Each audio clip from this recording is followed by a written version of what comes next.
ध्यान देगा यहाँ पे एक घनाकार ब्लॉक के एक फलक को अंदर की ओर काटकर एक अर्धगोलाकार गड्ढा इस प्रकार बनाया गया है कि अर्धगोले का व्यास घन के एक किनारे के बराबर है, तो शेष बचे ठोस का पृष्ठ क्षेत्रफल ज्ञात करें। यानी पृष्ठ क्षेत्रफल ज्ञात करने के लिए कह रहा है। कब कह रहा है? सबसे पहले कि एक घनाकार ब्लॉक को सबसे पहले एक घन बनाते हैं, एक घन बनाते हैं, एक घन बन गया। एक कह रहा है कि एक घनाकार ब्लॉक के एक फलक को अंदर की ओर काट कर एक अर्धगोलाकार गड्ढा इस प्रकार बनाया गया है कि अर्धगोले का व्यास घन के एक किनारे के बराबर है। अर्धगोले का व्यास घन के एक किनारे के बराबर है। तो यहाँ पे देखो, सबसे पहला बात कि अर्धगोलाकार काटा गया है, तो अर्धगोलाकार इसके अंदर से काटा जाएगा, तो कुछ इस प्रकार से काटा जाएगा, ठीक है। कुछ इस प्रकार से इसको ऐसे करके काटा गया और यह अर्धगोलाकार बनाया गया। क्या बनाया गया? अर्धगोलाकार इसको गड्ढा बनाया गया। यह अर्धगोलाकार गड्ढा नीचे की तरफ आएगा और नीचे से यह इस प्रकार से दिखाई देगा। यह जब हम इसको सही से देखेंगे तो हमें कुछ इस प्रकार से यह दिखाई अंदर की तरफ देगा कि यह इस प्रकार से अंदर की तरफ यह कटा हुआ है, ठीक है। यह इस प्रकार से अंदर की तरफ कटा हुआ दिखाई देगा नीचे की तरफ।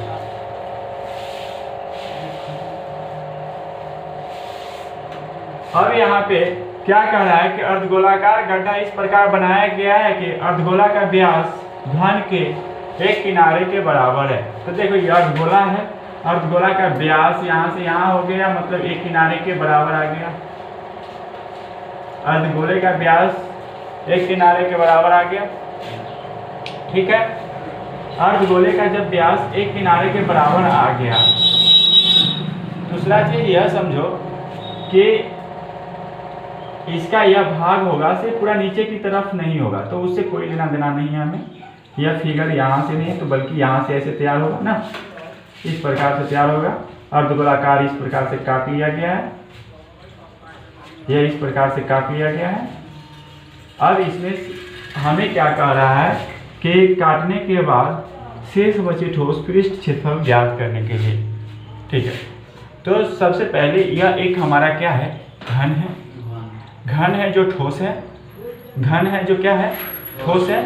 ठोस में से क्या कर लिया गया? एक अर्धगोलाकार काट कर निकाल लिया गया है। अब उसका पृष्ठ क्षेत्रफल की बात कर रहा है, तो यहाँ पे आप ध्यान से देखो कि यह पृष्ठ क्षेत्र जो समतल था, मैं ऊपर की आकृति बना रहा हूँ, सिर्फ ऊपर का, ये ऊपर वाला भाग, ठीक है।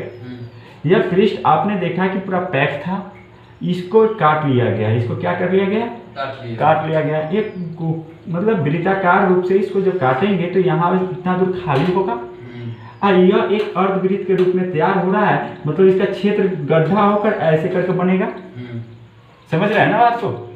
तो यह जो बन रहा है तो ऊपर का भाग खाली है, तो यह अर्धवृत्त का क्या हो, अर्धगोला का क्या हो जाएगा? अर्धगोला का हो जाएगा, अर्धगोला का वक्र पृष्ठ क्षेत्रफल। क्या हो जाएगा? वक्र पृष्ठ क्षेत्रफल हो जाएगा। अर्धगोला का क्या हो जाएगा? यह वक्र पृष्ठ क्षेत्रफल हो जाएगा। दूसरा चीज एक और बात को समझनी है कि यहाँ पे आपने देखा कि जब हम इसको काट रहे हैं, यह गोल करके काट रहे हैं, जब इसमें से गोल करके काट रहे हैं तो इसके चारों कोना पर कुछ क्षेत्र बच जाता है। कुछ भाग क्या होता है? यहाँ देखो, ये भाग बच गया, ये भाग बच गया, ये भाग बच गया, ये भाग बच गया। बच रहा है क्या? मतलब यह एक वर्ग है, वर्ग में से वृत्त के क्षेत्रफल को माइनस कर देंगे तो ये वाला भाग बच जाएगा। तो वही काम हम करेंगे कि जब हमको ठोस का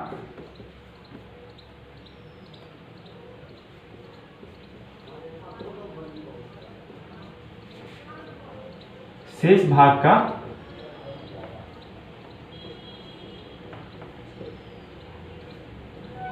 ठोस का शेष भाग का क्षेत्रफल निकालने के लिए हम क्या करेंगे?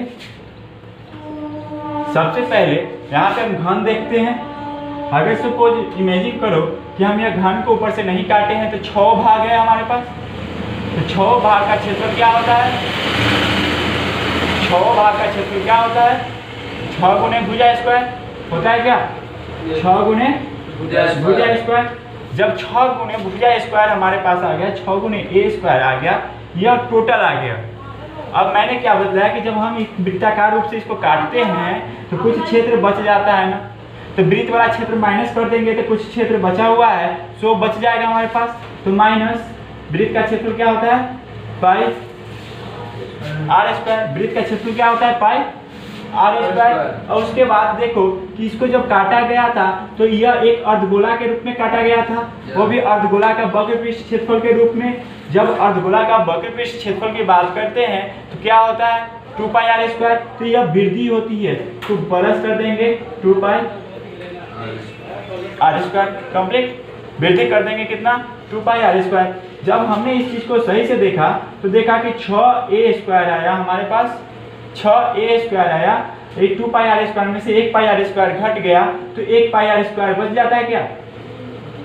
2 पाई आर स्क्वायर में से 1 पाई आर स्क्वायर को घटा देंगे तो 1 पाई आर स्क्वायर बच जाता है क्या? तो लिख देंगे plus pi r square. Clear? अब बात करते हैं कि यहाँ a है और यहाँ r है। कहा गया था कि घन के एक भुजा के बराबर, घन के एक किनारे के बराबर क्या था? तो अर्धवृत्त का व्यास था। कहा गया था ना, अगर माना कि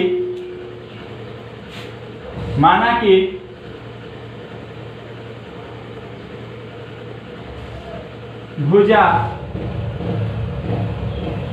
माना कि घन की भुजा, माना कि घन की भुजा a है, क्या है?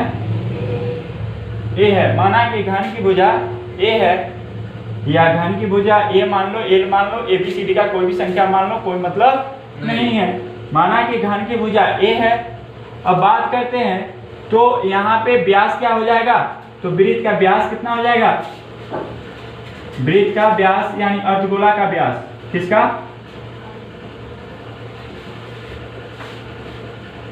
अर्धगोला का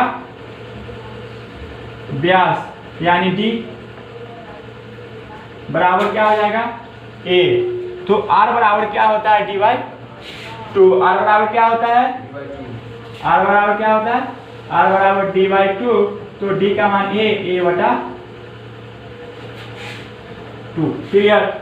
अब हमें कहा गया ठोस का बचा हुआ भाग का क्षेत्रफल ज्ञात करने के लिए, तो ठोस के बचा हुआ भाग का क्षेत्रफल क्या आ जाता है? अब यहाँ पे 6a square plus pi r square था हमारे पास, था ना, तो 6a स्क्वायर लिखेंगे प्लस पाई आर का मान क्या आ गया? a/2 के स्क्वायर। क्या आ गया? a/2 का स्क्वायर करेंगे तो a/2 का स्क्वायर करेंगे तो क्या हो जाएगा? a का स्क्वायर बटा 2 दूना 4 हो गया। अब हम इसका क्या निकालेंगे? भिन्न का जोड़ बन रहा है क्या? भिन्न का जोड़ बन रहा है। तो जब बनाएंगे तो 4 एलसीएम आ जाएगा हमारा।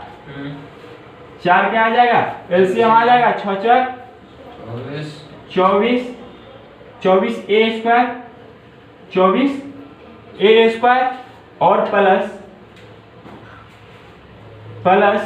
ये पाई a स्क्वायर। क्या आया? पाई a स्क्वायर। अब यहाँ से आप देख रहे हैं कि दोनों में a स्क्वायर आ रहा है क्या? दोनों में a स्क्वायर आ रहा है तो कॉमन आ जाएगा। तो a स्क्वायर बटा 4, बटा के नीचे 4 है, कॉमन आ गया। अंदर बच गया 24 प्लस पाई। अंदर क्या बच गया? 24 प्लस पाई। यही हमारा हो गया आंसर, 24 प्लस पाई। क्लियर? ये तो चीजें ठीक है भाई। ठीक है, एक का तो कहीं एक हो गया।